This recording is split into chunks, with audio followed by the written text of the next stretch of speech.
ఏంట్రా సీను రాత్రి హాస్పిటల్లో సింహంలాగా ఎగిరిపడ్డా ఇప్పుడేమో జైల్లో కూర్చొని ఊచలు లెక్క పెడుతున్నావా? ఎలుకలాగా వణికిపోతున్నవేందిరా? పల్లెటూరు పౌరుషం ఏమైందిరా నీలో? ఎక్కడం లేదురా కుక్క. నా చేతులు కట్టేసి పోలీసులను చూసుకొని నువ్వేం మరుగుతున్నావురా? నా చేతికి నీ బేడీలు తీసి చూడు.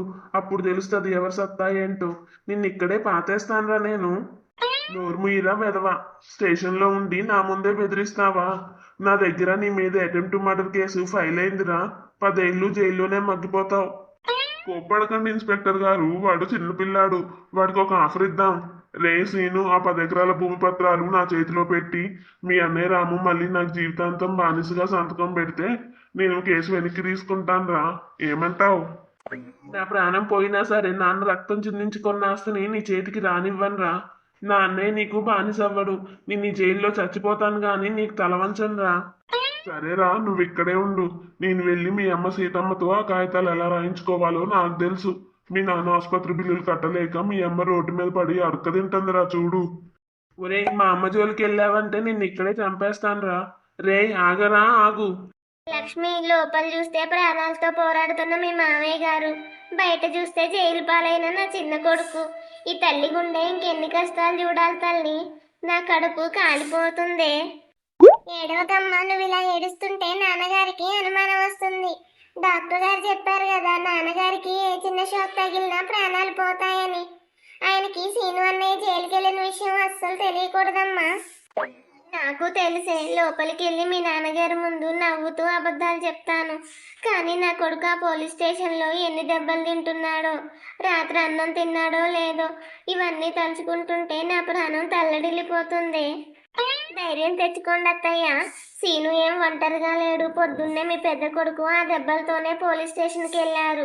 తమ్ముని విడిపించకుండా ఆయన తిరిగి రారు. మన ఆస్తి కాగితాలు జాగ్రత్తగా దాచారు కదా అత్తయ్య. దాచాను లక్ష్మి, దాచాను. కానీ ఆ రౌడీగాడు మామూలోడు కాదు.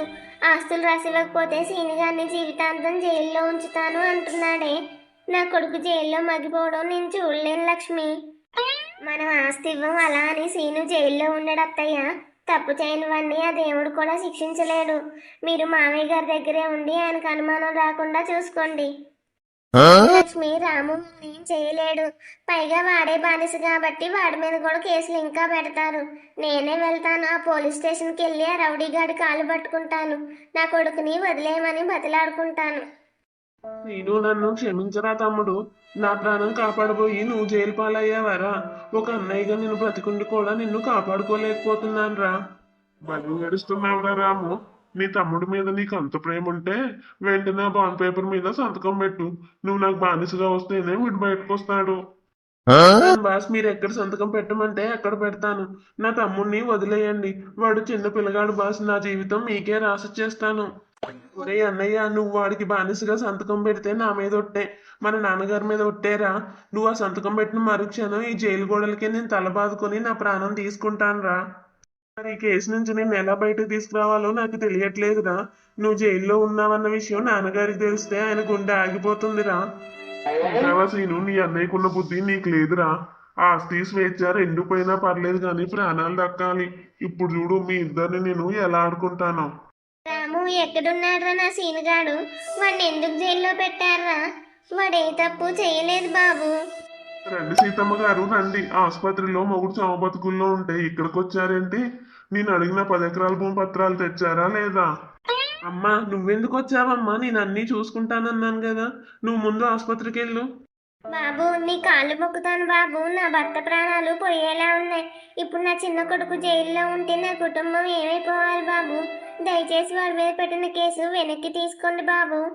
కాళ్ళు పట్టుకుంటే కరిగిపోవడానికి నేనేం మీ ఊరు సర్పంచ్ని కాదు సీతమ్మ, పట్నం రౌడీని. నీ కట్టుకథలాపి ఆ భూమి పత్రాలు నా మొహాన కొట్టు. అప్పుడే నీ కొడుకు బయటకు వస్తాడు. ఇస్తాను బాబు. నా కొడుకుల స్వేచ్ఛ కంటే నాకు ఆ భూమి ముఖ్యం కాదు. నా కుటుంబం ప్రశాంతంగా ఉండడానికి ఆ ఆస్తి రాసిచ్చేస్తాను బాబు నీకు. అమ్మా వద్దమ్మా, వద్దు. ఆ పత్రాలు వాడికి ఇస్తే నాన్నగారు బ్రతకరమ్మా. ఆ 10 ఎకరాలే నాన్నగారి ప్రాణం. అమ్మా, నీ కాలు మోగుతానమ్మా. ఆ కాగితాలు వాడి చేతిలో పెట్టకు. నాన్న తన రక్తాన్ని చెమటగా మార్చుకున్న ఆస్తమ్మా అది. ఆ రౌడీగాడికి దక్కనివ్వకమ్మా. వాడి మాటలు పట్టించుకోక సీతమ్మ. వాడు జైల్లో ఉండి పిచ్చి పట్టి మాట్లాడుతున్నాడు. ఆ కాగితాలు నాకు ఇవ్వు. నేను ఇన్స్పెక్టర్ గారితో మాట్లాడి ఇప్పుడే వాడిని వదిలేస్తాను.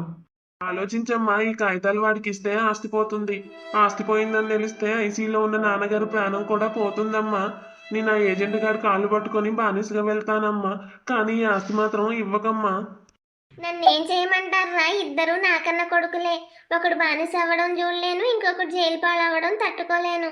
నా ప్రాణం తీసుకొనైనా ఆ దేవుడు మిమ్మల్ని కాపాడితే బాగుండు. పుల్లి కబుర్లన్నీ ఆపు సీతమ్మ, టైం లేదు. ఆ కాగితాలు ఇటు ఇవ్వు. ఆగండి అత్తయ్య, కన్న కొడుకు జైల్లో ఉన్నాడని మీరు భయపడొచ్చు, కానీ నేను భయపడను. తప్పు చేయని మా మరిదిని ఏ చట్టం శిక్షించలేదు. ఏమే మళ్ళీ వచ్చావా నీ పౌరుషం చూపించడానికి? ఆ కాగితాలు మీ అత్తే స్వయంగా నాకు ఇస్తుంది, మధ్యలో నీకేంటే నొప్పి? మర్యాదగా ఆ కాగితాలు ఇవ్వు నువ్వు. తీసుకో, ఈ కాగితాలు తీసుకొని ఏం చేసుకుంటావురా? రిజిస్ట్రేషన్ ఆఫీస్లో ఈ కాగితాలు చూపిస్తే ఆస్తి నీ పేరు మీదకి మారిపోతుందా? మా మామగారి వేలు ముద్ర లేదా సంతకం లేకుండా ఈ భూమి నీకెలా ట్రాన్స్ఫర్ అవుతుందిరా? ఏ లక్ష్మి, ఇది పోలీస్ స్టేషన్, మీ ఊరు రచ్చబండ కాదు. నా ముందే వాయిస్ పెంచి మాట్లాడుతున్నావా? కాగితాలు వాడికి ఇచ్చి మర్యాదగా ఇక్కడి నుంచి వెళ్ళిపోండి. సంతకం లేకపోతే ఏంటి? నా దగ్గర పత్రాలుంటే ఆ భూమి నా ఆధీనంలో ఉన్నట్టే కదా ఇన్స్పెక్టర్ గారు. ఇన్స్పెక్టర్ గారు, చట్టం తెలిసినా మీరు కూడా ఈ రౌడీ గాడికే వత్తాసు పలుకుతున్నారా? ఈ పత్రాలు మా ఇంట్లో ఇనుప బీరువాలో ఉంటే మీ ఎదురుగా ఉన్న ఈ రౌడీ గాడే మా ఇంట్లోకి దొంగను పంపాడు. అసలు అరెస్ట్ చేయాల్సింది మా మరిదిని కాదు, వీణ్ణి. పెద్ద చట్టాలు మాట్లాడుతున్నావేంటే లక్ష్మి? నీ మరిది కాదర్ తలకాయ కొడవలతో కొట్టి రక్తం వచ్చేలా చేశాడు. ఆ రక్తపు మరకల కాగితాలు పట్టుకొని నా ముందే ఉండి నాకే పాఠాలు నేర్పుతున్నావా? చూసారా ఇన్స్పెక్టర్ గారు, ఆ కాగితాల మీద రక్తం చుక్కులున్నాయి. నా మనిషిని చంపబోయి ఆ కాగితాలు లాక్కున్నాడు ఆ సీనుగాడు. ముందు మీ దగ్గర ఉన్న ఆ కాగితాలు స్వాధీనం చేసుకోండి సార్. ఈ కాగితాల మీద ఉన్నది మా మామగారి రక్తం సార్.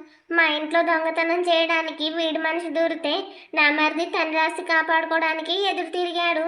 అసలు వీడికి ఆ ఆస్తి కాగితాలు మా ఇంట్లో ఉన్నాయని ఎవరు చెప్పారు సార్? ఏంది ఏజెంటు, ఈమె చెప్పేది నిజమేనా? నువ్వు నీ మనుషుల్ని వాళ్ళ ఇంట్లోకి పంపి దొంగతనం చేయించావా ఏంది? లేదు సార్, వీళ్ళే అబద్ధాలు చెప్తున్నారు. సుబ్బారావు గారే నాకు చెప్పాడు ఆ కాగితాలు వాళ్ళ బీరువాలో ఉన్నాయని. నా డబ్బులు రాబట్టుకోవడానికి నేను మనుషులు పంపిస్తే తప్పేంటి సార్? విన్నారు కదా ఇన్స్పెక్టర్ గారు, వీడే నోరుసారి నిజం ఒప్పుకున్నాడు. దొంగతనం చేయించడానికి మనుషుల్ని పంపి ఎదురుదాడి జరిగితే నా మరిది మీద మర్డర్ కేసు పెడతాడా సార్? ఇది చట్ట ప్రకారం నేరం కాదా సార్? ఏంటమ్మా సీతమ్మ, కోడలి పౌరుషం చూసి మురిసిపోతున్నావా? లోపల మీ చిన్న కొడుకు జిందగీ నాశనం అయిపోతుంటే బయట నీ పెద్ద కొడలు చట్టాలు మాట్లాడుతుంది. సుబ్బారావు, మా కుటుంబంలో నిప్పులు పోసించాలక ఇక్కడికి వచ్చి పచ్చి విషం చిమ్ముతున్నావారా? మా ఇల్లు నాశనం అవడానికి నువ్వేరా కారణం అసలు. నేను మీ మేలు కూడా చెప్తున్నానురా బాబు. లక్ష్మి ఎంత మాట్లాడి పోట్లాడినా వాడు కేసు వెనక్కి తీసుకోకపోతే ఆ సీనుగాడికి 10 ఏళ్ళు జైలు శిక్ష పడుతుంది. సీనుగాడు జైల్లో ఉంటే మీ ఆయన బతుకుతాడా సీతమ్మ? సుబ్బారావు, నువ్వే ఏదో ఒక దారి చూపించయ్యా. నా కొడుకు జైల్లో ఉంటే నా మొగుడు చావు వార్త వినాల్సి వస్తుంది. నేనేం చెయ్యాలి బాబు? ఒకే దారి ఉంది సీతమ్మ. లక్ష్మికి తెలియకుండా ఆస్తి కాగితాలు ఆ ఏజెంట్కి ఇచ్చే. భూమి పోతే మళ్ళీ సంపాదించుకోవచ్చు, కానీ కొడుకు జీవితం భర్త ప్రాణం మళ్ళీ వస్తాయా చెప్పు? అమ్మా, వీడి నక్క చిత్తుల మాటలు నమ్మకమ్మా. వదిన మనల్ని కాపాడుతుంది. వీడి మాటలు విని ఆస్తి కాగితాలు ఇస్తే మనం రోడ్డును పడతామమ్మా. లక్ష్మి చెప్పిన దాంట్లో లాజిక్ ఉంది ఏజెంటు. నీ మనిషి కాదరు వాళ్ళ ఇంట్లోకి దొంగతనంగా దూరితే వాడు సెల్ఫ్ డిఫెన్స్ లో దాడి చేశాడని కోర్టులో ప్రూవ్ అయితే ఈ మర్డర్ కేసు నిలబడదు.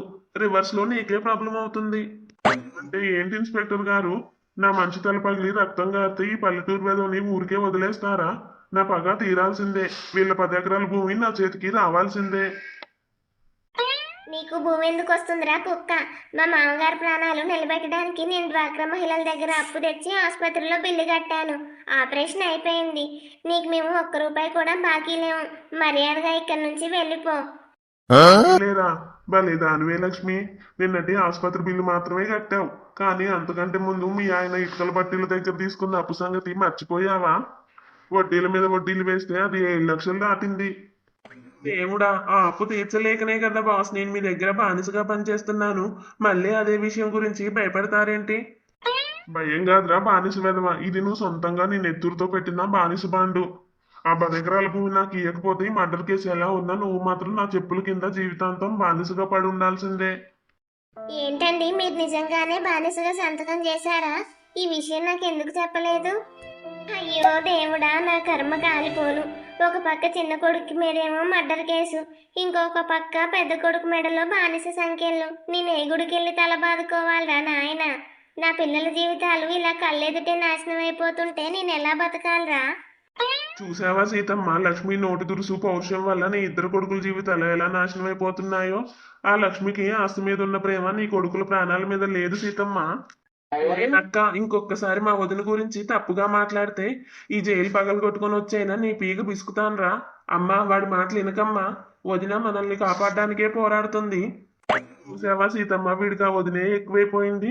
నువ్వు ఇంకా ఆలోచిస్తావేంటి? నీ కొంగునున్న ఆ కాగితాలు తీసి ఆ పట్నం బాస్ చేతిలో పెట్టు. లేదంటే ఒక కొడుకు జైల్లో ఇంకొకడు బానిసత్వంలో చచ్చిపోవడం ఖాయం.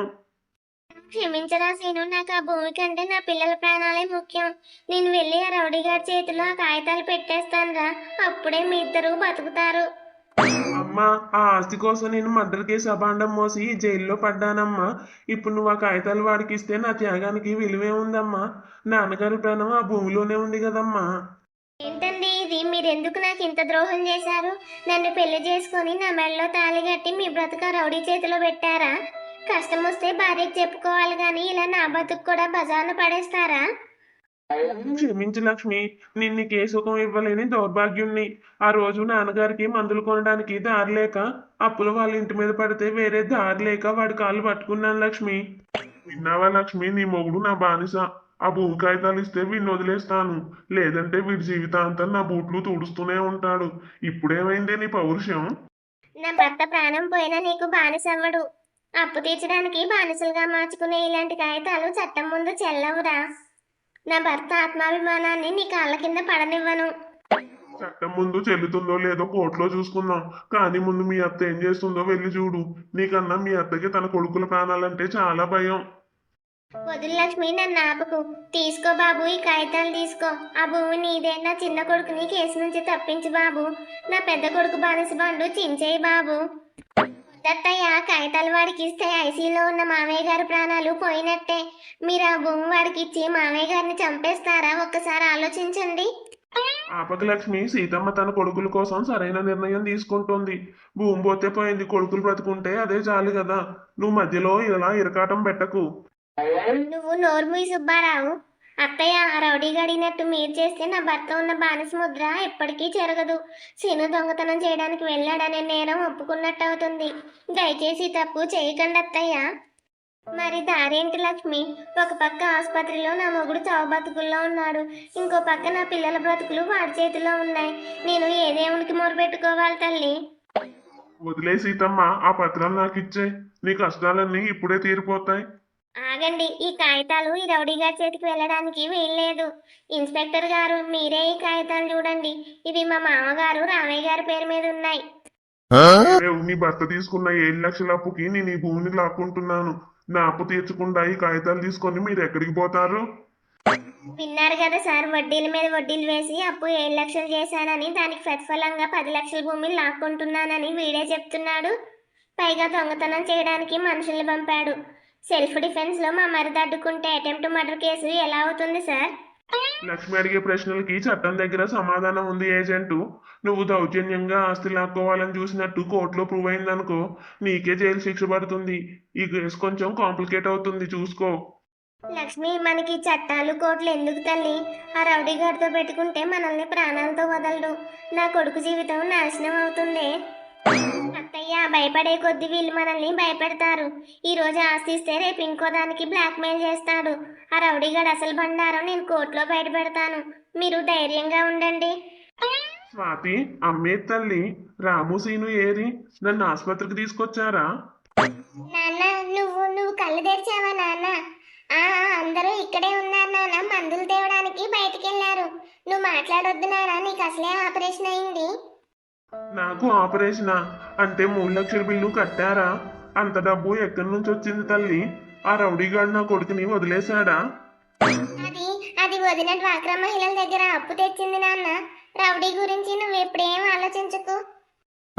ఈ నా కళ్ళల్లో చూసి చెప్పు తల్లి, నా పెద్ద కొడుకు రాము స్వేచ్ఛగా ఉన్నాడా? వాడు నా రౌడీగాడు మళ్ళీ బానిసగా తీసుకెళ్లలేదు కదా? నిజం చెప్పు తల్లి. నాన్న, ప్లీజ్ నాన్న, నువ్వు టెన్షన్ పడకు. అన్నయ్యలకి ఏం కాలేదు. సీను రాము అనే ఇద్దరు పోలీసుల దగ్గర అంటే అసలు ఆ పోలీసుల దగ్గర ఏంటి తల్లి? నా కొడుకులకి ఏమైంది? నాతో చెప్పు స్వాతి, నా గుండె ఆగిపోయేలా ఉంది. లక్ష్మి చెప్పిన పాయింట్స్ చట్టానికి కరెక్ట్ గానే ఉండొచ్చు రాము, కానీ మా దగ్గర ఆ కాదర్ గాడికి రక్తం వచ్చిన మెడికల్ రిపోర్ట్ ఉంది. ఏజెంట్ కాంప్రమైజ్ కాకపోతే ఈ రోజు సాయంత్రానికల్లా నీ కొడుకు సీనుని రిమాండ్కి పంపుతాను. విన్నావా రాము, ఇప్పుడు చట్టం నా చేతిలో ఉంది. నువ్వే తేల్చుకోవాలి. నీ పెళ్ళం మాట విని ఆస్తి కాపాడుకొని కోర్టుల చుట్టూ తిరిగి నీ తమ్ముడిని జైలు పాలు చేస్తావా, లేక బానిస బాండ్ మీద సంతకం చేసి నీ తమ్ముడిని ఇప్పుడే కాపాడుకుంటావా? లక్ష్మి, నాకు వేరే దారి కనిపించడం లేదు లక్ష్మి. నా తమ్ముడు రిమాండ్కి వెళ్తే రేపు న్యూస్ పేపర్లో వార్త వస్తుంది. అది చూసిన మరుక్షణం ఐసీలో ఉన్న నాన్నగారి గుండె ఆగిపోతుంది లక్ష్మి. అలా అని వీడికాల మీద పడతారా ఏంటి? మీరు బానిసగా వెళ్తే నేను ప్రాణాలతో ఉండను. న్యాయం మన వైపే ఉంది. మనం ధైర్యంగా పోరాడదాం. మామగారికి ఈ విషయం తెలియకుండా నేను చూసుకుంటాను. నువ్వు ఎలా చూసుకుంటావు లక్ష్మి? నా కళ్ళెదుటే నా తమ్ముడిని బేడీలు వేసుకొని తీసుకెళ్తుంటే నేను చూస్తూ ఎలా నిలబడాలి? నా ప్రాణం పోయినా పర్లేదు, నా తమ్ముడిని నేను బయటకు తీసుకెళ్తాను. అయితే మీ అమ్మ దగ్గర ఉన్న ఆస్తిపత్రాలు తీసుకొచ్చి నా మొహాన్ని కొట్టు. లేదంటే మీ తమ్ముడికి జైలు కూడు ఖాయం. ఏది కావాలో నిమిషంలో తేల్చుకో. ఏమైంది ఇక్కడ? హార్ట్ రేట్ ఎందుకు ఇంత ఫాస్ట్ గా ఉంది? నేను ముందే చెప్పాను కదమ్మాయి, పేషెంట్ కి ఏ చిన్న టెన్షన్ పెట్టొద్దని. ఆయనకి ఏమైనా జరిగిందా? డాక్టర్ బాబు, నా పిల్లలు, నా కొడుకులు పోలీసుల దగ్గర ఉన్నారట. ఆ రౌడీగడ్ వాళ్ళని ఏమైనా చేశాడా? నా పిల్లలకి ఏమైందో చెప్పండి బాబు. లేదు నాన్న, నేను అబద్ధం చెప్పాను. నిన్ను హాస్పిటల్కి తెచ్చినప్పుడు ఒక పోలీస్ ఫామ్ మీద సంతకం పెట్టడానికి అన్నయ్య వాళ్ళు స్టేషన్కి వెళ్ళారు నాన్న. అంతే నాన్న, వాళ్ళకి ఏం కాలేదు. రామయ్య గారు, మీ అమ్మాయి చెప్పేది నిజమే. నిన్న రాత్రి ఆపరేషన్ కు ముందు ఫార్మాలిటీస్ కోసం నేను పోలీసులకి ఇన్ఫర్మేషన్ ఇచ్చాను. మీ పిల్లలు మందులు తేవడానికి వెళ్ళారు. మీరు ఇలా టెన్షన్ పడితే మీకే ప్రమాదం. నిజంగానా డాక్టర్ బాబు? నా రాముకి ఏం కాలేదు కదా? వాడు ఆ రౌడీ గారి దగ్గర మళ్ళీ అప్పు చేయలేదు కదా? ఎవరు అప్పు చేయలేదు నాన్న. మన వదిన డ్వాక్రా డబ్బులు తెచ్చి కట్టింది కదా. అన్నయ్య వాళ్ళు కొద్దిసేపట్లో వచ్చేస్తారు. నువ్వు ప్రశాంతంగా పడుకో నాన్న. ఇంకొకసారి ఆయనకి ఇలాంటి షాక్ తగిలితే ఆపరేషన్ కూడా ఆయన్ని కాపాడలేదు. జాగ్రత్తగా చూసుకో అమ్మాయి. తీసుకో బాబు, నా భర్త ప్రాణాల మీద ఆశ వదులుకున్నాను. కానీ నా కొడుకు జీవితం జైల్లో మగ్గిపోవడం నేను చూడలేను. ఈ 10 ఎకరాల ఆస్తి కాగితాలు నీకే ఇచ్చేస్తున్నాను. అత్తయ్య, వద్దత్తయ్య, ఆ కాగితాలు వాడికి ఇవ్వకండి. మీరు భయపడే కొద్దీ వాడు మనల్ని తొక్కుతాడు. మీ వెనకాల నేనున్నాను కదా అత్తయ్య. ఆగు లక్ష్మి, అమ్మ చేసేది కరెక్టే. ఆస్తిపోతే మనం కూలీ పనులు చేసైనా బతకొచ్చు. కానీ నా తమ్ముడు ఒకసారి రిమాండ్కి వెళ్తే వాడి భవిష్యత్తు మొత్తం నాశనం అయిపోతుంది లక్ష్మి. పని దారికి వచ్చావు సీతమ్మ. ఇప్పుడు చెప్పు లక్ష్మి, ఎవరిది గెలుపు? నా పగకి ఈ ఆస్తి కాగితాలు ఒక లెక్క మాత్రమే. అరే రాము, ఆ బాండ్ మీద నీ బానిస సంతకం పెట్టు. నన్ను క్షమించు లక్ష్మి. ఒక కొడుకుగా నా తండ్రి ఆస్తిని కాపాడుకోలేకపోయాను. ఒక అన్నయ్యగా నా తమ్ముడు స్వేచ్ఛ కోసం ఈ రోజు నా జీవితాన్ని వాడి పాదాల దగ్గర పెడుతున్నాను. కానీ ఆ బానిస బాండ్ మీద సంతకం పెడితే నేను బతికున్న శవంతో సమానం. న్యాయం వైపు నిలబడలేని మగాడు ఒక రౌడీకి భయపడి బానిస అయితే ఈ క్షణమే ఈ భార్య మీ జీవితంలోంచి వెళ్ళిపోతుంది. ఇదే నా మాట. అన్నయ్య, పెన్ను కింద పెట్టరా. నువ్వు ఆ సంతకం పెడితే నా మీద ఒట్టే, నాన్న ప్రాణాల మీద ఒట్టేరా. వాడు అరుస్తూనే ఉంటాడు. నువ్వు సంతకం పెట్టిరాము. టైం అవుతుంది. ఇన్స్పెక్టర్ గారు నీ తమ్ముడిని కోర్టుకి పంపించేస్తారు చూడు. అవును రాము, నా టేబుల్ మీద ఫైల్ రెడీగా ఉంది. ఏజెంట్ కేసు వెనక్కి తీసుకోకపోతే నీ తమ్ముడు ఈ రోజు రాత్రి సెంట్రల్ జైలుకి వెళ్ళిపోతాడు. సంతకం పెడితే పెట్టు, లేదా వెళ్ళిపో. పెడుతున్నాను సార్, నా తమ్ముడిని వదిలేయండి. నేను ఈ రౌడీ గాడికి బానిసగా ఉంటాను. సంతకం పెడుతున్నావా? అయితే నా చావు చూసిన తర్వాతే పెట్రా. నువ్వు నా కోసం బానిస అయితే ఆ పాపంతో నేను జీవితాంతం బ్రతకలేను. ఇప్పుడే ఇగో ఈ ఊచలకి తల కొట్టుకొని చచ్చిపోతానురా. ఒరే, ఏంట్రా ఆ పిచ్చి పనులు చేస్తున్నావు? సీను, వద్దురా, వద్దు, నా మాట వినరా. ఒరేయ్, నువ్వేం చేస్తున్నావో నీకైనా తెలుస్తుందిరా. తల పగలు కొట్టుకోకురా. ఏ అబ్బాయి, పిచ్చి పనులు చేసావంటే లోపలికి వచ్చి కుక్కను కొట్టినట్టు కొడతానురా. ఏం చేస్తారా? చంపుతారా? నేను ప్రాణాలు వదలడానికైనా సిద్ధం రా కుక్క. కానీ మా నాన్నగారు ఆస్తి, మా అన్నయ్య జీవితం నీ చేతికి వెళ్ళనివ్వనురా. అన్నయ్య, నువ్వు వెనక్కి వెళ్ళురా. ఒరే పిచ్చి వెదవా, పోలీస్ స్టేషన్ లో నా ముందే తలపగలు కొట్టుకుంటావా? లాకప్ డెత్ అయితే నా ఉద్యోగం ఊడుతుందిరా కుక్క. నీ ప్రాణం మీద నీకు తీపి లేకపోతే నా ఉద్యోగం మీద నాకుందిరా. చావనివ్వండి సార్. నేను బ్రతుకుంటే నా తండ్రి ఆస్తి వాడి పాలవుతుంది. నా కుటుంబం మొత్తం వీడికి బానిస అయిపోతుంది సార్. వాడి చేతికి ఆ కాగితాలు వెళ్ళే కంటే నా ప్రాణాలు పోవడమే నయం. ఏజెంట్, ఇదంతా నీ బ్లాక్ మెయిల్ వల్లే జరుగుతుంది. ఒకవేళ వీడు నిజంగానే చచ్చిపోయి ఉంటే నీ మీద నా మీద ఎంక్వైరీ పడేది. ఆ ఆస్తి కాగితాలు ఇటు ఇవ్వు. సార్, మీరు వాడు నాటకాలు ఆడుతున్నాడు సార్. ఆ కాగితాలు నావి. వాళ్ళ అమ్మే స్వయంగా నాకు ఇచ్చింది కదా సార్. నోర్మై, నీ మనిషి దొంగతనం, వీడి మర్డర్ అటెంప్ట్, ఈ బ్లాక్ మెయిల్ ఇదంతా కోర్టులో తెలుసుకోండి. అప్పటి వరకు ఈ పత్రాలు పోలీస్ స్టేషన్ లో కేసు ప్రాపర్టీగా ఉంటాయి. వీడిని రేపు ఉదయం కోర్టులో ప్రవేశపెడతాను. అందరూ ఇక్కడ నుంచి బయటకు నడవండి. సీను పిచ్చోడా, ఇంకొక క్షణం ఆలస్యం అయితే నీ ప్రాణాలు పోయేవిరా. దేవుడా, ఆ ఆస్తి వారి చేతికి వెళ్ళలేదు. ఒకరిద్దరిని ఇన్స్పెక్టర్ భయపడి కాగితాలు లాక్కున్నాడని సంబరపడిపోకండి. రేపు కోర్టులో ఆ జడ్జి ముందు కూడా మీ అప్పుల చిట్టా విప్పుతాను. అప్పుడు ఆ ఆస్తి నాదే అవుతుంది. ఆ సీనుగాడికి 10 ఏళ్ళు జైలు శిక్ష పడుతుంది. కోర్టులో మా న్యాయమే గెలుస్తుంది. మా మామయ్య గారు కోలుకున్నాక ఆయన చేతుల మీదగానే నీ బానిస బాండ్ని చించి పొయ్యిలో వేస్తానురా. ఇప్పటికైనా సిగ్గు తెచ్చుకొని ఇక్కడ నుంచి వెళ్ళిపో. హలో స్వాతి, భయపడకు తల్లి, నేను లక్ష్మి వచ్చేస్తున్నాం. నాన్నగారికి ఏం తెలియలేదు కదా. అన్నయ్య ఎక్కడున్నావురా? తొందరగా రా. ఆ సుబ్బారావు గారు హాస్పిటల్కి వచ్చాడన్నయ్య. నాన్నగారికి సీను అన్నయ్య జైల్లో ఉన్న విషయం, నువ్వు బానిస ఉన్న విషయం మొత్తం చెప్పేశాడ్రా. ఏంటమ్మా నువ్వు చెప్పేది నాన్నగారికి? నిజం తెలియగానే నాన్నగారి గుండె ఆగిపోయిందన్నయ్య. డాక్టర్లు పరిగెత్తుకుంటూ వచ్చారు. కరెంట్ షాకులు ఇస్తున్నారురా. నాన్నగారు మనల్ని వదిలేసి వెళ్ళిపోతున్నారన్నయ్య. తొందరగా రా.